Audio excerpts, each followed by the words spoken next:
Sanibonani ekhaya lamaphupho.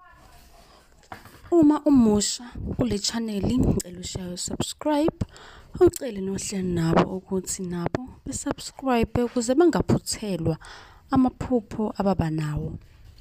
Kanobuzile ukuphupha ngendlu, izindlu, omunye wathi umuzi. Ngizokuhlanganisa konke lokhu ngikuchaza.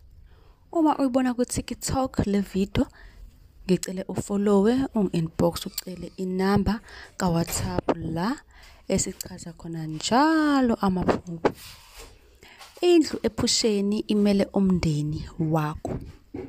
Uma uphupha indlu kodwa leyo ndlu kube ukuthi muyibona ephusheni iyawa, kusho ukuthi kukhona ozoshona emndenini wakho. Okusho ukuthi leyo ndlu uyibona ephusheni, uma ukuthi leyo ndlu iyawa noma ikrekhile ngathi sifuna ukuwa, into kanjalo-ke, kusuke kukhona ozoshona emndenini wakho noma umuntu nje osondelene nawe.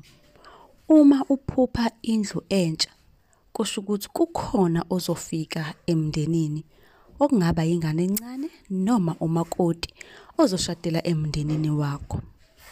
Abanye-ke baye bathi-ke indlu ephusheni imele wena qobo lakho.